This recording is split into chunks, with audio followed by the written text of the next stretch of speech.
What's going on, guys? So today I have an awesome guest with me. I have JS, who's the founder of Shocked, which is one of the biggest trading groups in the resale and in the crypto space, I believe. And I'll let you like give some insight on that. But JS has made crazy money. I'll let him also like I don't want to just like give up like everything about him. So I'll let him like go off and talk about like whatever it is that he wants. But JS, what's up, man? It's awesome to have you on here. What's up? Thank you for having me. Yeah, of course. So why don't you give like a little intro? Like I know I mentioned like your group and that you've been a wildly successful trader. Of course, like whatever you want to share, but why don't you just tell us like a little bit about that? Yeah, definitely. So I'll just start from basically how I got into all of this. So back in 2020 or 2019 or so, I was actually reselling sneakers and doing all of that resale stuff myself, like I was buying and selling them.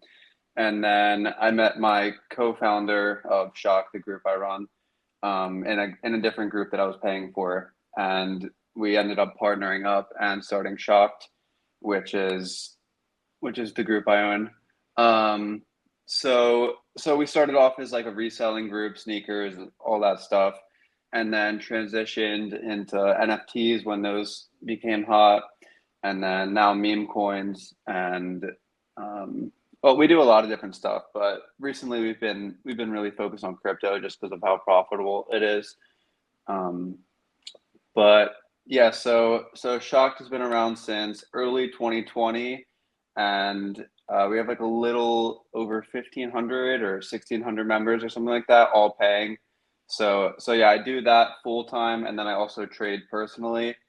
That's basically like my job, if you want to call it that.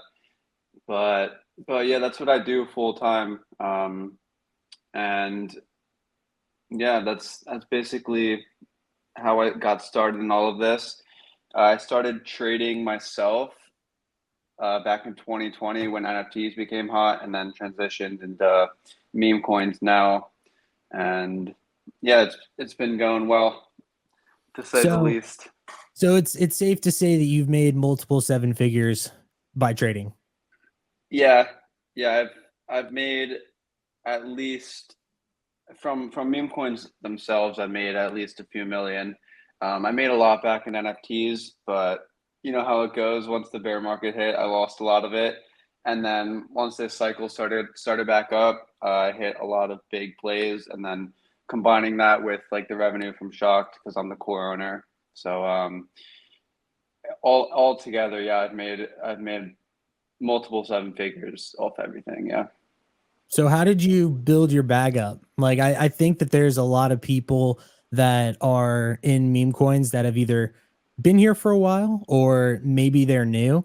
And I think that on Twitter, if you look around, there are a lot of self-proclaimed gurus, and there's people that are just they just want engagement, they're LARPing, that kind of thing. And so one of the reasons why I did want to talk to you is because I know that you've been a profitable trader over time. And so, how did you build your bag up like over the past 3 years? Yeah. So I feel like my situation's like slightly unique because of Shocked. So I have the income coming from Shocked, which obviously, I mean, I make a lot more trading, but I think the issue that like a lot of people have is they don't have an income coming in from anything or anything significant at least. So they're basically trying to like fully make it from trading, which is totally possible, but it's you have to take a lot of risk and it can be like completely mentally draining. But I mean, I started off with Shocked. Obviously, I made a decent amount of money just from like the memberships, and then I ended up reinvesting that all into NFTs, which I made a lot from NFTs. And but as I said, I lost a lot of it once the bear market hit. Um, but I was able to keep some. So with the experience from NFTs and like just trading in general, since obviously NFTs and meme coins aren't the same, but it's similar market aspects.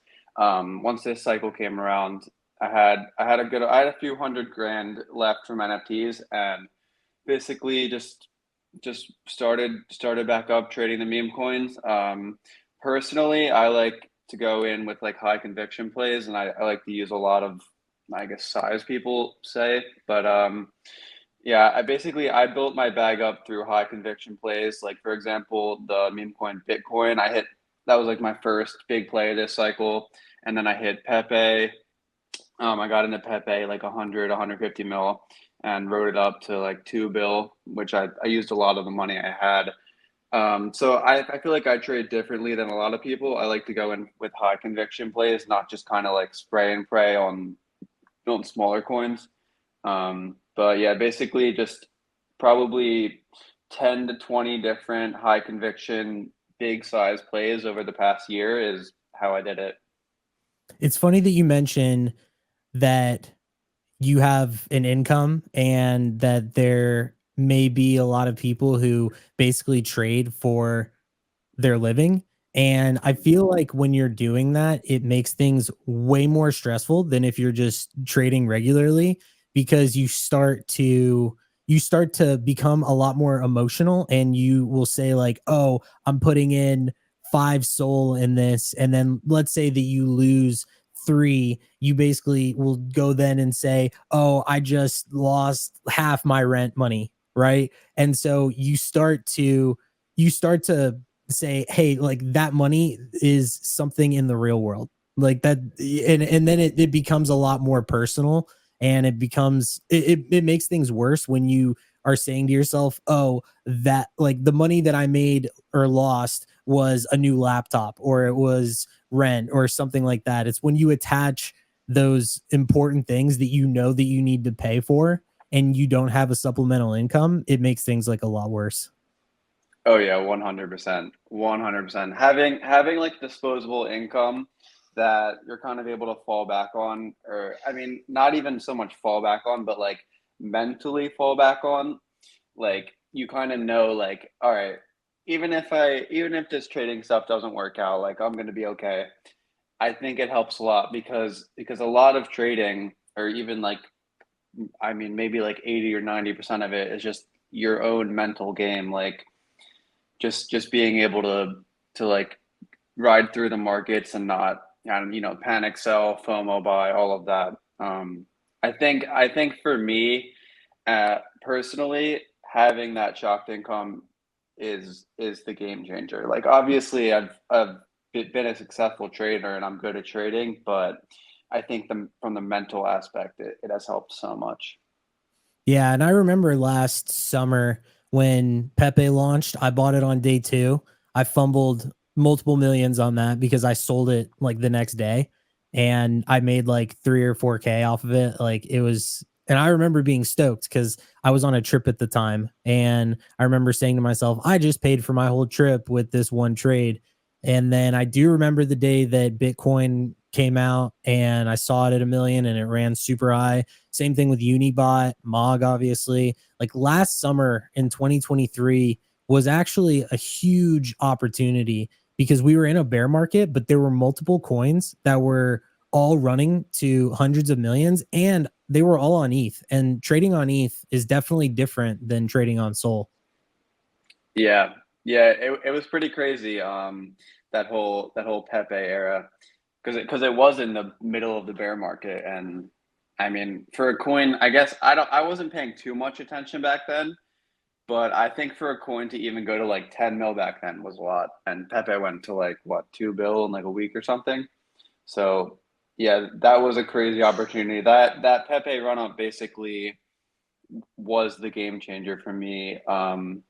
Because as I said, I got in at like 100, 150 mil, and I put a good chunk of my money in it, just because I don't know. Like sometimes I just get this like gut feeling and I just go with it. Um, but yeah, I wrote it up to the Binance listing at like 1.5 to 2 bill. I think I put 200 or 300K into it initially, and then I got out with like, I don't know, like 1.3, 1.4 million or something. I don't remember the exact numbers, but Yeah, that's yeah, crazy. that was my biggest trade at the time.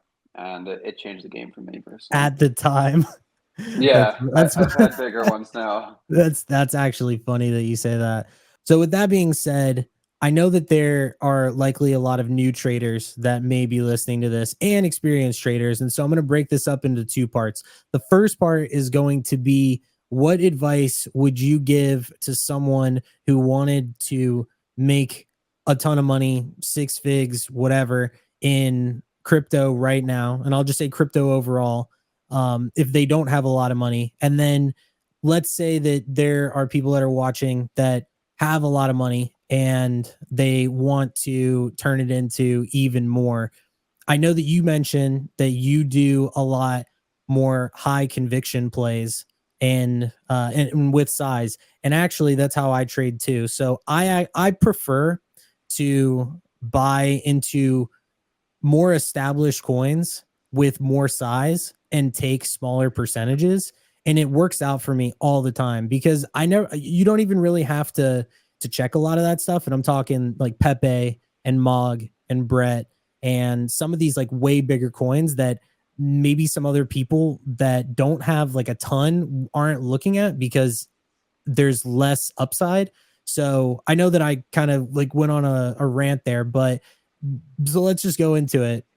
Advice on somebody who doesn't have a huge bag that wants to work it up, and then advice for someone who already has a bag and wants to work it up. Yeah, definitely. So I think obviously everybody has their own strategy and different things are going to work for different people, but like from a general sense, I think really the one of the massive mistakes that like most people make is they try to hit like what, like an 1000x or something, and they just, oh, you're set for life, or like you just change your life with one play. Like, yeah, it's definitely possible, but anyone who is doing that probably lost a shit ton of money on other things before they did. And even if you're in that mindset of like, it's basically just like hyper gambling, trying to hit a big play.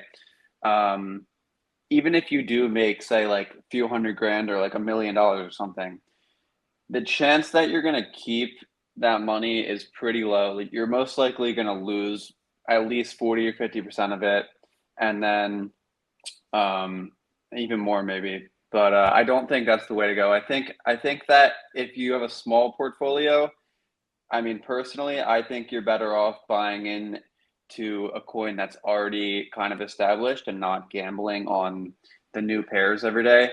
I think the only like situation where you should be gambling on the really small plays, like the really low market caps, is when a completely fresh narrative pops up. Like for example, the Trump thing yesterday.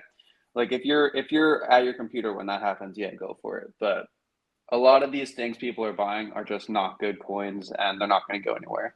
I think buying into a coin that's kind of making the waves on Twitter and like kind of forming a community already and all of that. I think getting in like semi late but not too late and trying to hit like a few X's is the way to go, and not trying to hit that 1000x.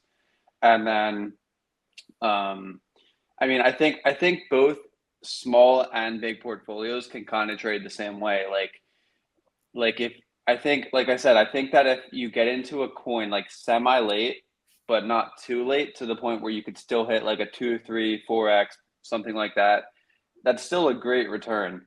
I think just in general, trying to hit an 1000x is not the way to go.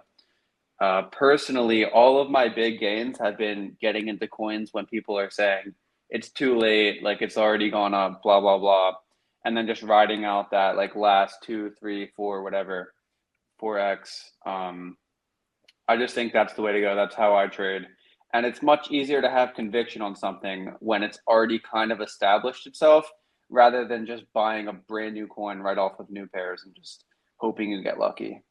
But yeah, I mean, I think another way to go with big portfolios is swing trading, but that's kind of a whole different skill in itself, and most people probably aren't going to make much money with that. So, like I said, I think just buying into a coin that's kind of established itself already is the best way to go. Yeah.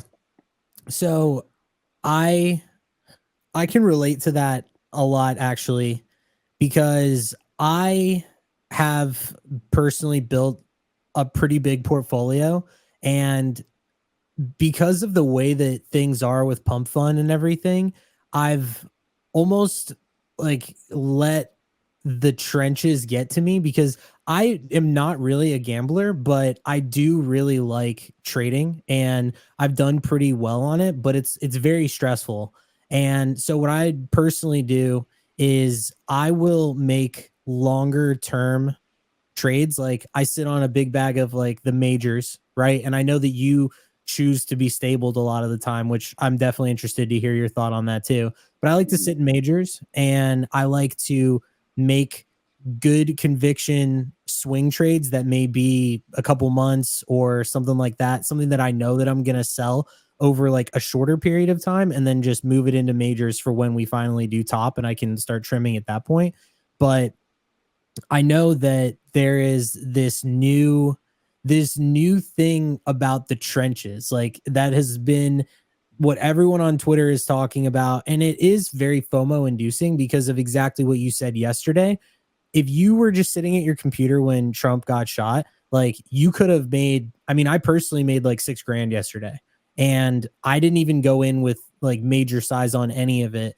I'm only trading, and I do this on purpose too. And I know you don't do this, but, or maybe you do, but it's all relative. I like to keep only like a very small portion of my trading portfolio, like very small, in BullX or Photon. And I just say to myself, if I lose this, like I don't even really care at all, but I'm willing to just gamble it away like on a daily basis. Yeah. Yeah, I think that's actually a very good strategy, but most people are not going to stick to that. Even if they do put like a certain percent into Photon or something, I think if they lose it, they'll end up depositing more. Um, but yeah, like going back on the point I made, just like an example. I mean, I mentioned Pepe, I mentioned Bitcoin, but all of my big trades have been I never got into a coin like super early and just rode it out and made tons of money. It's all been like it already is known about on Twitter. People saw the run up and missed it, but I just knew or I thought that it was going to go higher. Like for example, Nub. Um, I mean, there's a bunch of different ones. Pepe, Bitcoin. I know I'm blanking on the coins that I've hit big on, but like I think having conviction on a coin that's already had a run up and has established itself is a lot easier than like just buying in very early and riding the entire way up. Um, I mean, holding a coin from like 100, 200, $300,000 market cap to like 10, 20, 30 million, it's very unrealistic in my opinion. Like it's one in a million. Like you're most likely not going to do that. And I think treating crypto as like I mean, obviously it's gambling in a sense, but not just like purely gambling and hoping to get lucky, but like actually using your own thoughts and opinions and like why you think something's a good buy, why you think it's going to go higher, etc., is a lot better than a lot of the ways these people are trading.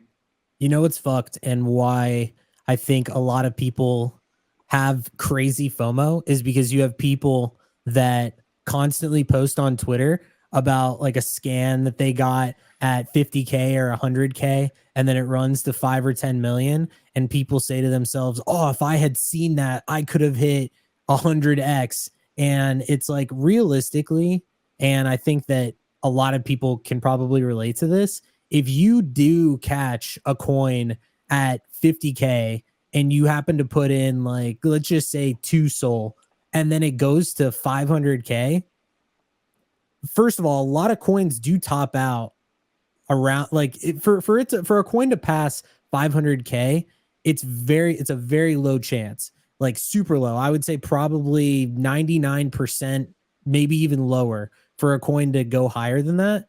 And if you do happen to hold that long, like that's still a whatever, a 10x, right? But most people sell at that point. And it's so frustrating sometimes when I do see that like the people that are basically just constantly doing that thing where they're like I consistently hit 1000x's, and it's like you literally have to just buy every coin and then hold everything and never sell. And sure, you will eventually hit like 1,000x, but for the most part, that just doesn't happen. Yeah, definitely. Twitter definitely plays a part in it. And I think it's also just like it's just the gambling mentality everyone has. Like if you go into any like alpha group chat or like whatever you want to call it, trading group chat, you see people in chat scanning sub 1 million coins all day long. I mean, sure, like a lot of them, I mean, maybe not a lot, but some of those people are profitable, but like in reality, a lot of the people in this market are not making money. And if they are if they are making money, if you're using that gambling mentality, you're most likely going to lose a large percent of your gains once the bear market hits. Because I think a lot of people, this is their first cycle, and people don't understand that once you make the money, keeping it is an entirely different skill. Like it's not easy to keep say 6 or 7 figures of gains after you basically gambled your way there. You're not going to randomly lose that gambling mindset. Um, I mean, it's tough because it is possible to hit that 1,000x or 100x, whatever it is, and make a shit ton of money. It's just I think so many people have the wrong mindset, and I don't know. It's just it's tough because I mean, obviously, everything is relative. If you're profiting off these low market caps, keep doing it. It's just I think a lot of people have the wrong mindset and are basically treating the market as a big casino when you could be having a massive edge just by using your own thesis and all of that. Yeah, I think a lot of people don't have their own thesis. I feel like a lot of people that are in this industry need to hear validation from other people to confirm why they're doing something. Do you feel that that's the case? Yeah, definitely. I mean, that's why, I mean, if you go between all of the paid groups and everything, I mean, my group alone has what, 1,500 members. There's lots of others. There's probably like 10,000 plus people paying for groups. I mean, obviously, some people are just in there to chat and shoot the shit, but like a lot of people are listening to callers and not actually like using their own thesis on why they're buying something. Um, all of my big plays have been, as I said, purely my own high conviction. Like I'm not following some dude on Telegram into a coin and hoping that I like got in early. It's just my own conviction, my time in the market. I think doing your own thing and not listening to other people's opinions so much is what you should be doing. I think Twitter is good. I mean, obviously, Twitter is an awesome information source, but like following the right people on Twitter is good because there are people whose opinions you can value, and if you're in a coin with them, I mean, it can add to your conviction, but in the end, it should be your own conviction, not some random alpha caller or Telegram channel or whatever it is. So, what do you think is the biggest mistake that new traders make in this market? Do you think it's that like just not having their own conviction in anything? Yeah, I think it's that. I mean, I think that new traders and experienced traders all make a ton of similar mistakes. Like even like I fuck up all the time. I just lost like 60 grand or something on dogs. But so I think that like all of it plays together. It's like FOMO buying, panic selling, everything. I think there's tons of mistakes, but I think that one of the main mistakes, as I said, people make is trying to hit that big play and not slowly grinding your portfolio up. Like if you have a 2 or 3x, like you can just take it or at least take like 50 to 70% profits and not just hold and hope that it keeps going up. I think with people who have smaller portfolios, you should be aggressively taking those profits. And once you get into the mid 6 figures, is when you can kind of like hope for that 1,000x to hit and just be like, if this goes to zero, I don't really care. Like for me, I can round trip something and not really care. But if you're a smaller portfolio, you need to be aggressively taking profits and not just getting into that gambling mindset where you're hoping to hit big on one play. Um, yeah, I think there's a ton of mistakes people make, and it's hard to just say one thing, but I think the main thing is you should be trying to slowly grind your portfolio up. It's you're not gonna get rich overnight. Like it's very unlikely. Try to slowly grind up throughout the cycle. Yeah, I think one of the biggest mistakes personally, if you were going to ask me, is just over Mhm. trading. Yeah. Because I think one of the best things that you can do is have patience and realize that you don't have to be in a different play at every given moment of the day. If anything, if you can just sit around and wait for something good to come and you're like, I know that like this hits like a certain narrative that I like, or if you just feel really good about it, or if the market tanks and you are sidelined with just Sol or ETH and the entire market tanks, then okay, cool. Like you can deploy into things that are on dips. And that's what I do. I personally don't over trade. I wait for either the right new stuff or for established stuff. I like to buy when it looks like coins are dead. Like that's generally a time like when you say to yourself like, "Oh, this is dead. There's not going to be a bounce," and then there is. I like to do that because buying red candles is oddly enough, if you are doing it at the right time, obviously, but buying red candles to me feels a lot safer than chasing green. Yeah. Yeah, definitely. And I think like the over trading thing, it all plays together with trying to slowly grind your portfolio up. Like you said, you don't need to be in a new trade every day. You can like for me personally, I haven't really taken any new trades in the past. I mean, I have bought things, but nothing where I'm like big size. I think being able to just sit on your hands and wait for the market to be hot or the right opportunity to come, it all plays together, and just being patient and just slowly grinding your portfolio up. Like you don't need to get rich overnight, and it's probably not going to happen. I think it all plays together. It's the same thing with like FOMO buying. It's just like you feel the need to get into something, even though it's probably not the right thing. I think that all of it plays together. Yeah, I think a lot of this is really good advice. And I did want to keep this a little bit shorter. So I'll close it off by asking this. Is there anything else that is on your mind that you would share with basically anybody that would be listening to this? Um, Let me think. I think I think for most people, like I said, the advice I gave, like take things slow. Just because you see everybody in your group chat buying into something doesn't mean you need to buy it. Just take it slow.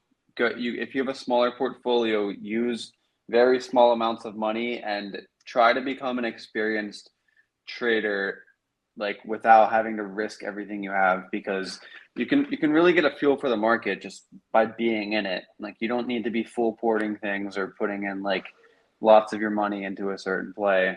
Just take things very slowly, and if you do make a lot of money, I would say you need to play extremely defensive.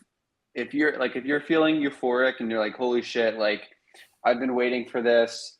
I finally made a shit ton of money. That's the time where you should be the most defensive and like cautious of everything, because you can get overconfident, and before you know it, you could lose 70%, 80% of that money. And it'll happen really fast. It's happened to me. So when you hit big, if you do, play very defensively. Um, and I think being in the right chats and making connections and getting a following on Twitter, I think all of it will help. But just take things slowly. It's really the best advice I could give for a new trader. Yeah. I keep saying to myself and people when I talk to them on calls that I'm really excited for the next leg up on Bitcoin because I have been waiting to sell near the top. And my big thing that I would probably say about this is that if slash when Bitcoin and everything else runs, it's not about timing the top. It's about getting out in profit and protecting your capital, because it's like it could be even the same kind of shitcoin that launches on any given day. But I remember when I lost most of my net worth in May of 2022, it was like the most defeating thing ever. And when I mentioned that, like it's like any shitcoin that you would buy, would you rather make a lot of money and then miss out on even more, or would you rather lose it all and then you find yourself stuck in a position that is a lot more compromised, and you're and also like it hurts you mentally, because then you're pissed at yourself and you think that you suck. So it's like, if you are able to protect what you've built over time, that is, if anything, one of the best things that you can do. So that's just Yeah, for me. yeah, definitely. I mean, yeah, I think, like I said, once you, I mean, if we do get another leg up on Bitcoin, there's going to be a lot of money flowing around, and a lot of people are going to be making a lot of money. So just keep it in mind. If you do make a shit ton of money, you need to aggressively defend that money you make, because it's an entirely different skill keeping it compared to making it. But yeah, if anybody has any like further questions for me, since this is shorter, I always reply to my Twitter comments. And I try to just help people as much as I can. But yeah, feel free to reply to any of my tweets, and I'll try to help you out, or even in the replies of this interview. Yeah, for sure. And I'll put obviously in the top of this video JS's Twitter. Drop him a follow, drop me a follow. If you have any questions or comments or anything like that, drop it below on this. But yeah, I appreciate you taking the time. I do try to keep these a little bit shorter. This one went a little bit longer than I wanted it to, but I feel like there's a lot in here that would be helpful to people that are trading this market and are really trying to not fuck up. So thank you for your time. I appreciate it. For everybody else that's been watching, thank you so much. And yeah, I'll be doing a lot more interviews and just content in general. So, you know, turn on noties, whatever, that kind of thing. But definitely show JS some love, because he has a lot of good insight. So anyway, thank you guys. And JS, I appreciate you too. So thank you, man. Sweet, thank you so much. For sure. All right. See you guys and take it easy, and I'll see you in the next one.